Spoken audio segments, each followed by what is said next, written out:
Good Wednesday evening, everybody, and welcome to Direct Line. Can't call it live. We are pre-recording because of the upcoming Thanksgiving holiday. So, any questions you guys have in the chat, unfortunately, we won't be able to answer them live, but if you drop them anyway, we will pass them along to our guest who can reach out and answer them. And to that point, I am joined today by Gordana Schifanelli, former lieutenant governor candidate in the state of Maryland and now candidate for MD GOP chairman. So, Gordana, thank you for joining me today. Thank you for having me, Jackie. Nice to meet you. Nice to meet you as well. So, we're going to stick to similar questions as the ones that we asked on last week's show. Starting with, can you tell us about why you were running for chairman? Well, because I just finished a race that was very contested and it was very intense, and I had boots on the ground and firsthand knowledge of all the reasons why we as Republicans were not successful in 2022 and what we need to do to be more successful. As the numbers and statistics were coming in, I was actually able to observe firsthand how it worked. I would go to every central committee and I would see how they behave and how they react, especially during the primary and after the primary as well. So there is so much work to be done. And after the election, a group of Republicans said to me, just when you thought you're finished, we would like to nominate you for the chairmanship. Would you please consider that? And I had to kind of stop and pause about that because it's a thankless job. It's not a paying job. And I just spent 2 years from 2020 when I was running a campaign for the changes in the school board in my county, in my district, which were historic elections and historic wins, and then running primary and the general election. I was just done. I was going to be like go into seclusion. And people came to me and said, we just need your energy, your ideas, your motivation. Let's just reform, rebrand the MD GOP or the good old party. Let's just become something new, fresh, uncorrupted, and more geared towards 21st century GOP as opposed to the same old recycling, same old people recycled over and over again in these positions. And then year after year after year, our numbers and the outcomes from elections are becoming worse and worse and worse and worse. So for local races, school board races, delegate seats, Senate seats. So that was the reason why I thought, okay, one more time. This is it. I'll try to help bring us back so that we do have future come 24, 26 election. All right. And can you tell us, taking a step back a little bit, about how you first got involved in politics in Maryland? Oh my God. So I got involved in politics by accident. I received as a parent a message through the public school messenger. My son was fifth grader, and it said that the children that was during COVID in 2020, it was June the 5th, and the students were invited to attend protests against the police, which, as your audience may remember, at that time frame, we had burning of DC Lafayette Church. It was protest in Oregon, protested. And so the superintendent in my school was keeping the schools closed, students on Zoom, and yet had no problem with COVID taking them to protest against the police.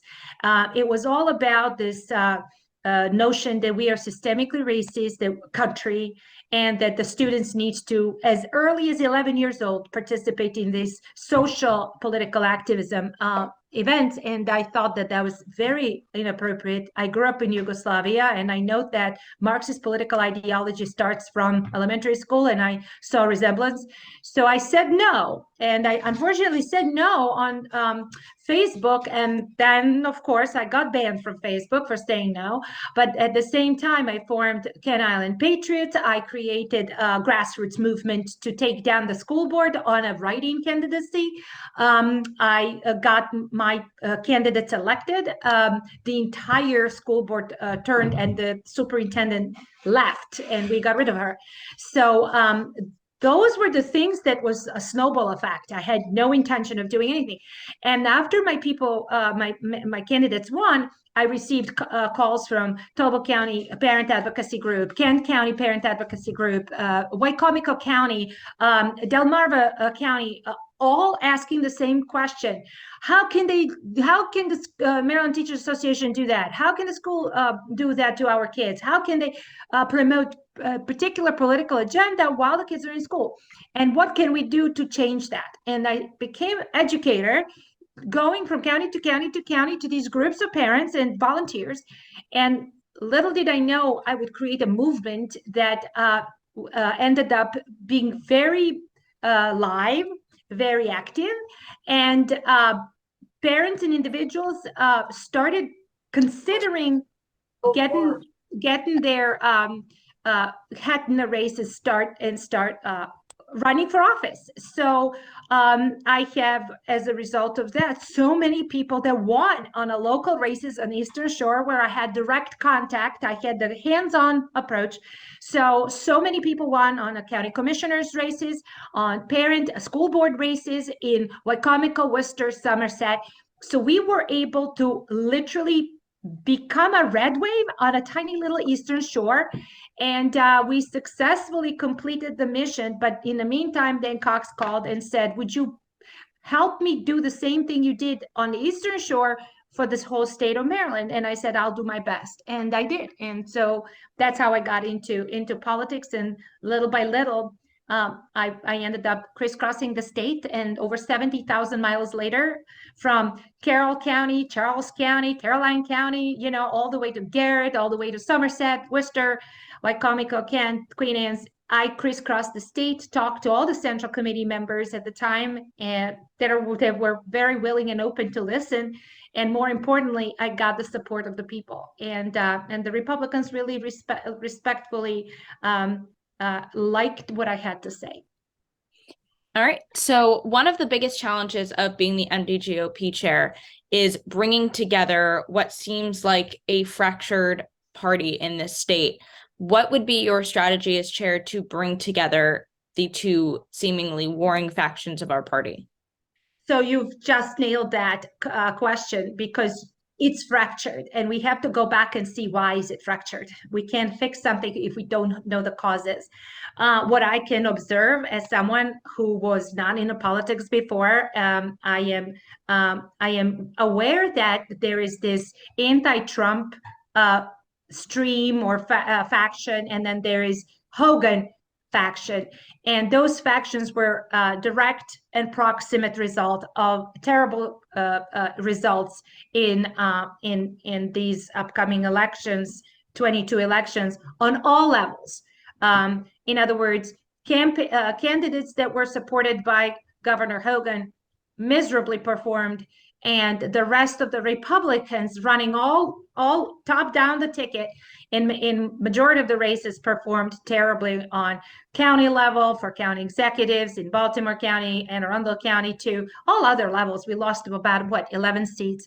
So we have to go back and figure out, why is there such a schism between us? And I absolutely understand that I don't feel, when I went to central committees, I don't feel that there is a direction coming from Maryland GOP down to the central committees. In fact, nobody's talked to them other than red, white, and blue dinner application to sign up.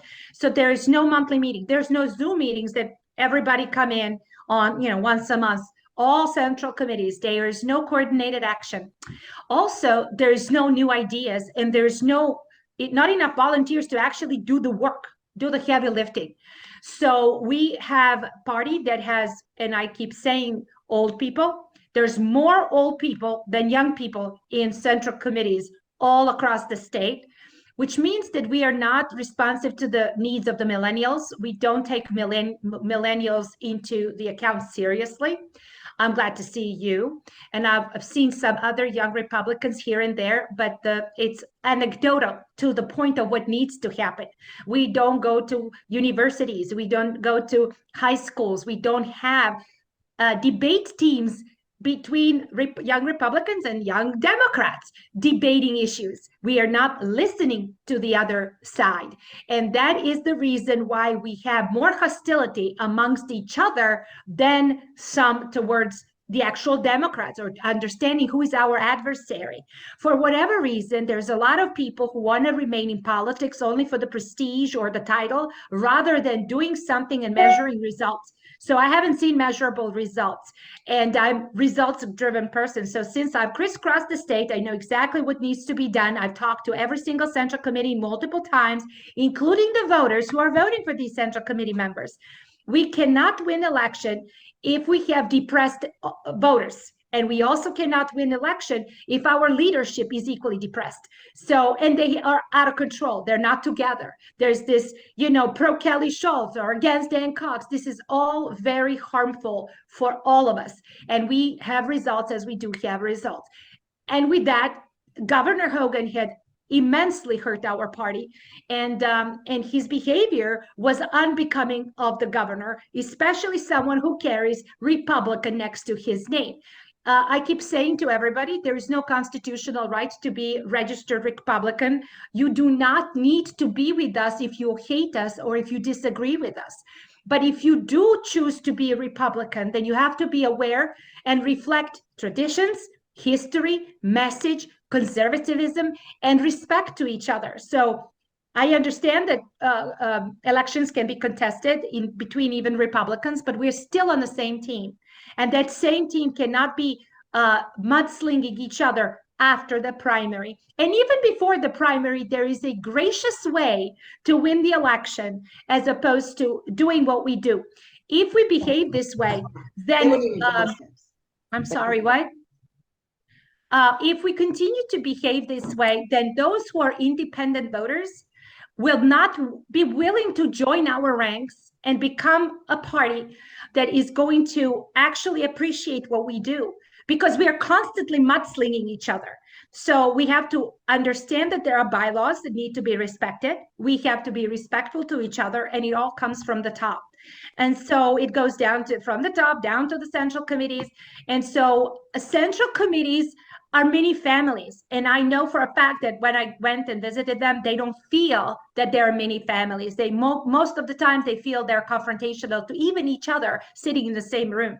So with that kind of behavior, independents or Democrats would just not join us. And we don't have growing membership. In fact, we have people leaving Republican Party and leaving the state of Maryland. And that is the platform I was running. And that is the platform that Republican voters respond favorably. So now we have to have leadership, listen more to the voters, listen more to the young people, and bring back our grace and traditions, as well as young people to join us. And with that, have membership drive and fundraising drive. So when I was at the campaign trail, fundraising was another big part of my job for the last 2 years. And so we've raised so much, over $1 million, from small individual voters. We have to restore respect so that the other bigger donors would have faith to donate to us.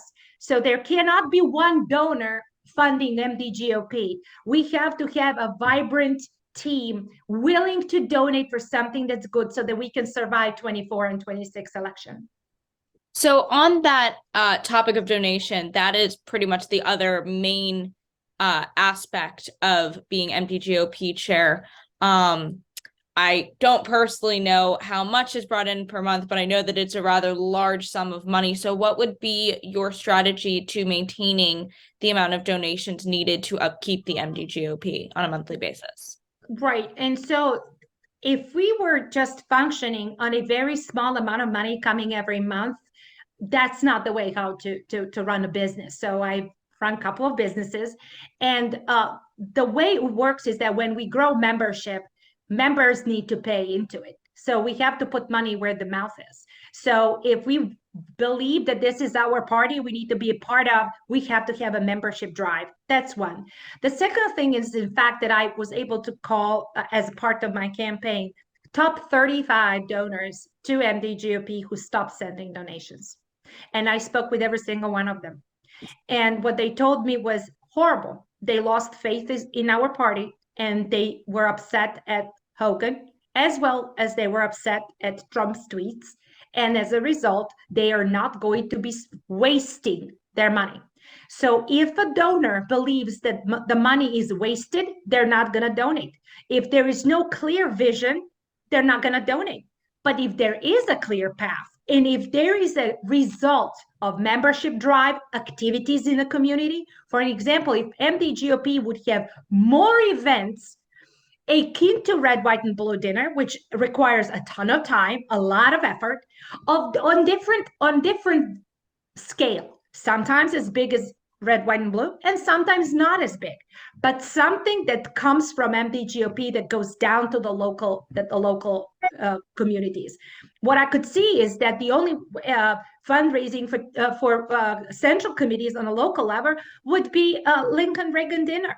And a lot of times they have to pay for the speaker to come and speak and not raise funds. I think that Lincoln Reagan dinners are a fantastic way to raise money, but we need to have more of these events, not once a year, but more fundraising drives, and then events where individual candidates pull in the monies to work and feel that they belong to MDGOP, that MDGOP actually cares for the candidates. And that doesn't include just, okay, here's one donor that's sending money. And that is not a system where, I know Joe Schmo is going to give the money, so I need to be the president. It has to be coordinated effort of everybody to pay donations, like me, you, all of us. We pay $10 or whatever the monthly donation would be to MDGOP because we are the members. It's like gym membership. And we do events and sell tickets and bring exciting guests so that we sell books, we have fairs, and all the proceeds goes to MDGOP. And most of these things are so easy to do if only we would get involved, young people like you, to actually be creative and do things that you think is valuable, and build skills and expertise by promoting our values and then bringing more people in from the other side. So we can't just be, the same old is not going to work. We have to rebrand. We have to have a different approach to fundraising. It has to be in a continuum, not just one dinner, one Lincoln dinner, one Eisenhower dinner. It has to be a continuous effort every single month. Somewhere something needs to be happening. And what better thing to do than getting Young Republican Foundation, Turning Point USA, all these speakers to come in and energize depressed voters. So you are running as a slate. So can you talk a little bit about your decision-making process for picking people to be on the slate and why you chose the people that you chose? So first of all, there is no slate under the bylaws. So there is no slate. There's a team, right? And the team picked me. I didn't pick the team. The team came to me. So it was the other way around. But who are the people? Those people are the individuals who were very active in the campaign before. For an example, Kate Sullivan has been a statewide volunteer coordinator and fundraising coordinator. She had raised hundreds of thousands of dollars for the campaign. And more importantly, she has worked in Wall Street firms with the primary purpose of fundraising. She knows how to call people. She knows how to organize things, events, country club events, and get things going for the specific mission of fundraising. Number two, for an example, Tony DeCesar. Tony DeCesar is a founder of the Patriot Club of America, former Reagan Club. The Reagan Club had 35 people. Now, and about 18 months later, it has 238 people. Every month, every Tuesday, they meet in Baltimore County. So he's growing membership. His background, he's a U.S. rugby coach. So he's always involved with young college students. They're impressionable. He is a coach. He's cool. Kids gravitate to those that are cool. They have something to offer. They have something to create. So he will be, his job is to drive membership and get inroads into college campuses and universities where we need to be as a as a driving force, not as someone who doesn't exist. As a matter of statistics, 75 to 85% of all college students are registered Democrats. I mean, that's huge. And if all these people are registered Democrats, what do you think the vote's going to be? So we have to be able to tell them that being Democrat is no longer cool. We're going to be a Republican. Try becoming a Republican. Let's see where we find middle ground to bring those students that can easily change their mind to our side. And for that, you got to have a cool person there, some coach, somebody who they're actually going to look at and be impressed by. So those are kind of things that we're looking at. Bernie, for an example, is the guy who ran on District 2, Congressional District 2. He's a retired Air Force, I believe, lieutenant colonel, and he was a candidate for congressional seat. He lost, obviously, but he's willing to step up and continue to support the mission. So these people are running as a team. Sally Taylor is running as treasurer, which obviously just is a treasurer, and the secretary is Blair, who has been with Republican Party for Baltimore City for over 40 years. She knows every statute upside down, side and sideways. So that's good to know the laws, the rules, and the statutes regarding a Republican Party itself, to provide some kind of guidance and help going through the maze of rules and bylaws. So that's the team that got together while I was running as a lieutenant governor, and they had an idea that if Dan and I lose, they will approach me with, please stick around one more time. Let's try to fix our party, because if we don't, we won't have success in 2024 or 26 and going forward. So after I was finished and I had the thank you and appreciation dinner for my volunteers. They came to Hala's restaurant and said, Gordana, we are going to nominate you. We're sending the paperwork to Corinne Franks, and you're going to be our candidate, because we really need a different, vibrant approach, rebranding, and we just need to have clean, fresh start. And so that's how I got on the, so I didn't pick the team picked me. And every single member of the team is voted separately. So it doesn't mean that, we all going to be voted in. But the reason they tried this way is because we can work together. We have meeting of the mind. Let me give you an example. Let's say I would like to have a fundraising, and I say a candidate who won, candidate B, and I tell the candidate B, let's do the fundraising. And candidate B says, I'm not doing it. So then I turn to Vice Chair C, can you please do the fundraising for XYZ? Well, I'm busy, I'm going on vacation. Remember, this is a non-paid position. You can't force people to work. So now I'm stuck alone with these great ideas, trying to do something with the people who are elected, constantly creating obstruction to the mission of going forward. That's the logic behind. We have to be on the same page, and it's much easier to work and accomplish something quickly if we are on the same team, if we all understand what the mission is, as opposed to wasting time arguing with somebody who's been around for 40 years and knows that there's only one way to do the thing, the same way they've done for 40 years, and expecting different results. So that's why there is a team, as opposed to individuals, which we may end up, but we don't, it's a 2-year term, and there is not much time to reassess us as a party, start quickly, running to get the fundraising, and then have our reputation almost restored so that we have a credible candidates and credible public view come 2024. So I do have a good report to the news, and I would like to have our party more out there, more favorably viewed in the news, because again, that's another whole job that I want to do. I've talked to hostile news, I've talked to friendly news, and I don't have a problem with anyone.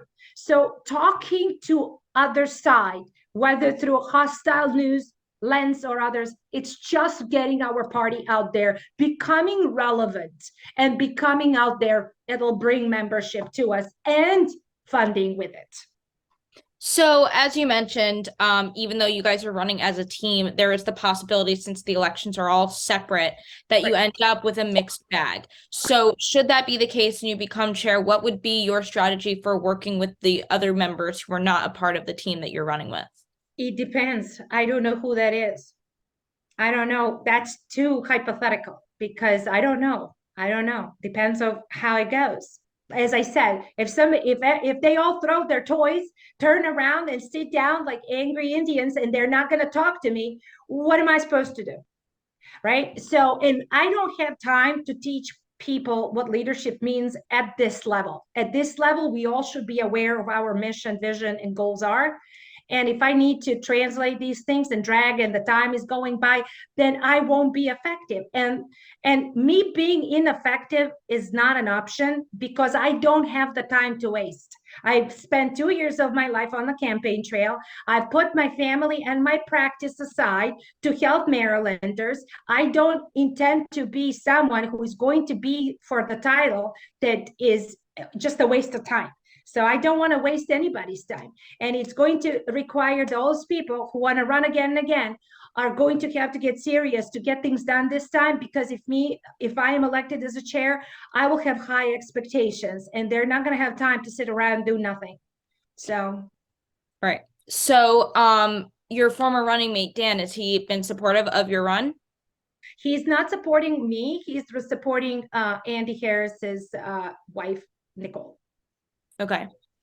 And I guess it's the same question I asked Nicole last week. Can you talk a little bit about why you feel you are the most qualified person to run for this seat compared So to as the other running? right. So as I said, because I just got off the campaign trail, all the voters know me, central committees know me, people know me, and they voted for me overwhelmingly.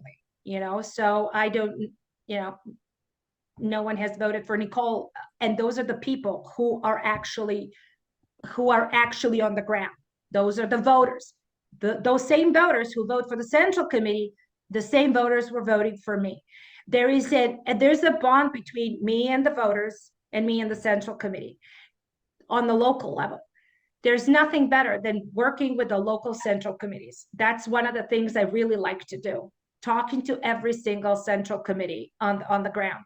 They know me. I know them. Most of them. I mean, even the new ones that are elected, they're elected. Everybody's goal should be to win. So I led private business. I was a professor. I led 2 campaigns. And I pretty much have experience to lead the party, lead the campaigns at the gubernatorial highest level, and actually get things done in a different way. It's not going to be easy. We all have to be realistic about this. It's not going to be easy because we literally, I feel, hit the rock bottom. And if anybody thinks differently, is not objectively assessing our strengths and our weaknesses.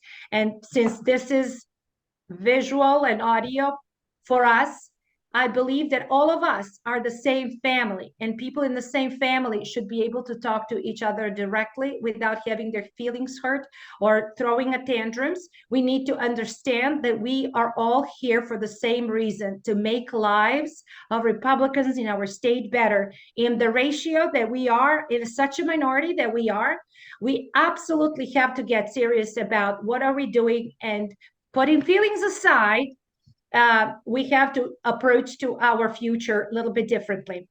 It's also important to remember historically, the similar thing happened with Virginia race. If you recall, and I don't know how many people follow these geeky things that I do, Virginia had at one point in 2020, 19 into 20 race, 23 seats in their House of Delegates in the state of Virginia without one Republican delegate. There was no Republicans. They literally surrendered the entire delegate at that particular area. Virginia GOP was ineffective. And in 2020, the new leadership came. They changed. I was able to meet Winsome Sears, and I was able to talk to her very detailed how things got changed in 2020 for them to create the trifecta in the race of 2021 for governor, lieutenant governor, and attorney general. So everything comes from the top. Everything comes from the proper leadership. It actually ended up in the same predicament where we are. And in 1 year, with proper leadership and new vision, Virginia turned around and they won in 2021 trifecta with governor, lieutenant governor, and attorney general. It doesn't mean we can't do it. In fact, that's one thing that I always keep saying. We need, as Republicans, we need to want to change. It's not like me coming and saying, all right, you guys need to change. And you're like, uh-huh, okay. You guys need to want to change. And me with you will do it only if you want it. So if we want to do the fundraising effort, then we all get on the train and we all do events to get the fundraising and we get the money. If we don't want to change, we just sit and talk about it, we will fail. So it's up to us. It's always up to us. But we want to, the Central Committee members, 307 of them, need to want me to help them. It's not enough for me to come here, do the recording, and tell you, okay, you vote for me. I want you to want to vote for me. I want you to ask me like the other people did, what's next? What do we do next? How do we move forward 1 foot ahead of another? It's not just, all right, I'm just going to bring you the money. Call the Joe, and Joe sends the check. It doesn't work that way. It's unrealistic. It's silly. What we more have to pay attention to is that young people, we have to members, new memberships, and then the money starts coming in. When we have a program, when we are loud, when we're clear in our expression, when we have clear expectations of what we need to achieve, the monies will come. It doesn't come, it's not that kind of a street where we just sit and money pours in and we don't know what to do with it. We go out. We bring members, the money comes, and we help train other candidates, help other candidates where they need door knock, clean voter rolls. I got a list of what we need to do. My list. We have to do it. We all have to want to do it. It's not business as usual with Gordana as MD GOP chair. So can you talk a little bit about your approach when the election cycles come through? If I'm a candidate and I say, hey, I'm coming to the state party, what can you do to help me? What do you view the state party's role as in assisting candidates? So first of all, everybody, let's say we're getting primary, everybody in the same Zoom, same room, all the candidates have to get in the same room together. We need to have something that's called, I haven't given it a name yet. It's still fresh, but something like a path forward, where we are in the same hotel, breakfast, lunch, and dinner. And then we sit there and we actually discuss different risks and issues that we face for every single race that our candidates are facing. Let me give an example. We have a good turnout of the Republicans that's in this 2022. However, the turnout wasn't proportionately located in a proportionate manner. We had 80% turnout on the Eastern Shore, but we have a very low number of Republicans in Prince George's County. In fact, I was literally tracking every single day during early voting, 1,000 Democrats to less than 100 Republicans. So now we are 2024. Let's take a look at Prince George's County. What exactly do we need to do to increase the participation, the enrollment, the ballot harvesting in this area? Because we have to allocate resources in the area where we don't have our people and where our candidates are going to get slaughtered in that particular county just because of the demographics. So what we have to do is we have to take everybody in, all the candidates, and that would make a huge difference going forward so that we don't appear in public at war, mudslinging at each other. I don't think it's helpful because we have 1 million independents that can be easily converted into Republicans with the right approach. In fact, the lady that I approached during that 2020 school board race, she was not a Republican. She was independent. She was a Republican a long time ago. Then she was so angry at our party that she turned into independent. When I asked her to run for her District 3 for school board on a write-in, I got I was so yelled at by the local Republicans. Why am I looking for an independent as opposed to looking for someone who is Republican? The reason I looked for this independent person because she had morals in the right place. She had work ethic in the right place. She was known in the community. She owns a pet shop. She's still the best candidate I could have ever picked. Since then, she became Republican. See? So that's what we do. We go to the areas where we found good people, good independents, then we nurture them and we bring them, embrace them, and we convert them slowly as Republicans. And then they pay the membership fee. Then they participate in our fundraising events, community events, just like we have in this particular race. It's a decent number of independents, Democrats that were working for the campaign. They're Democrats, but they believed in our message.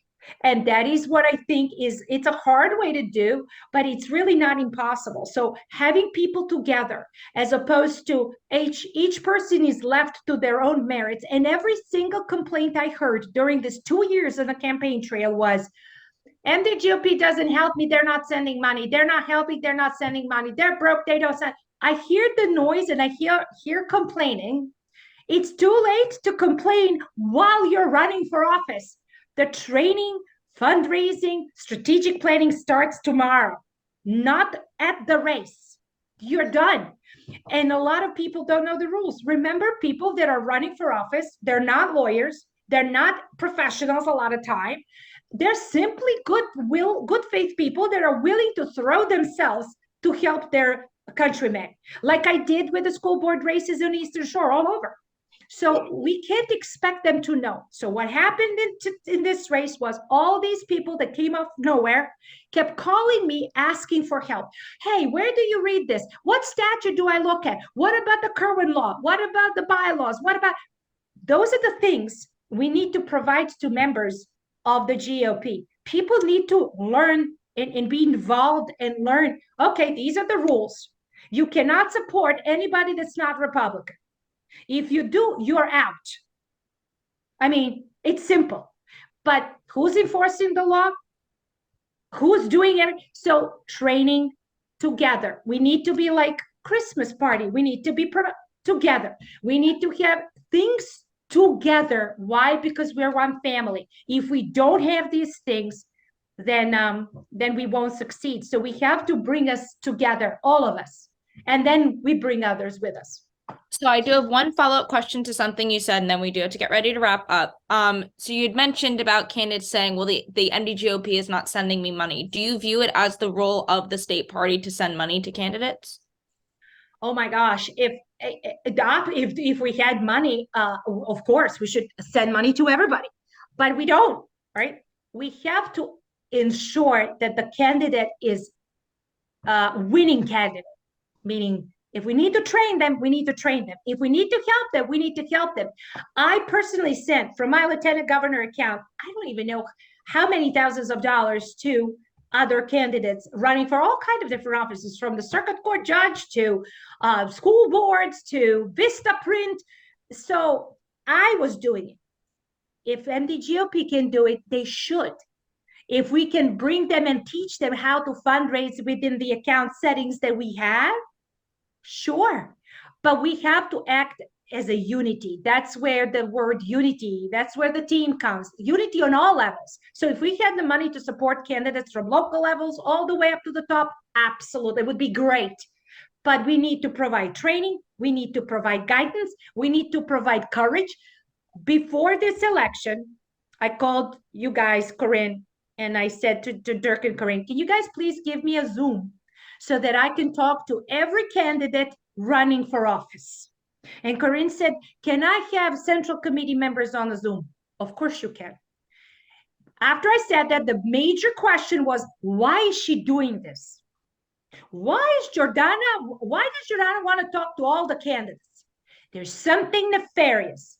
All I wanted to do is to thank everybody for sacrificing their finances, their lives, putting on the line, year and a half, fighting through the primary, through the general, and putting their hat in the race to serve us. So I wanted to thank them.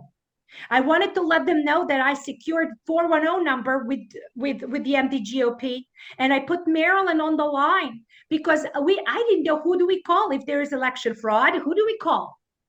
And I got to give credit to Dirk and to Corinne, who quickly responded and said, sure, National Republican Lawyers Association has a meeting. I went straight there, which is the resource. I found it. Nobody told me. And then I was able to create a number so that we've solved 48 calls, election-related calls. This MDGOP, by the way, was able to resolve 48 election-related calls on November 8, 22. For the first time in history of MDGOP, we were able to do it. Because I went and I set it up. It wasn't that hard. It took a gumption somebody to go to DC, find out who's doing what, get us together, connect Dirk. Dirk called the lawyers in Maryland, and it worked. It worked. That's what I just did in just right before the election. Giving courage and recognition to people that are working is exceptionally important. Recognizing their sacrifice is exceptionally important. That's why I wanted that Zoom. Our election integrity is exceptionally important. That's why I created 410 number. That's what a leader is supposed to do. And I did it, and no one told me do it. Nobody told me do not do it. And that is why it is really, really important that we actually get us all on the same team and start rebuilding from ground up. All right. Well, we are out of time. Gordana, thank you so much for taking the time to talk to me. And happy Thanksgiving, and happy Thanksgiving to all of our viewers. And we'll be back next week with another episode. Thanks, everybody. Thank you.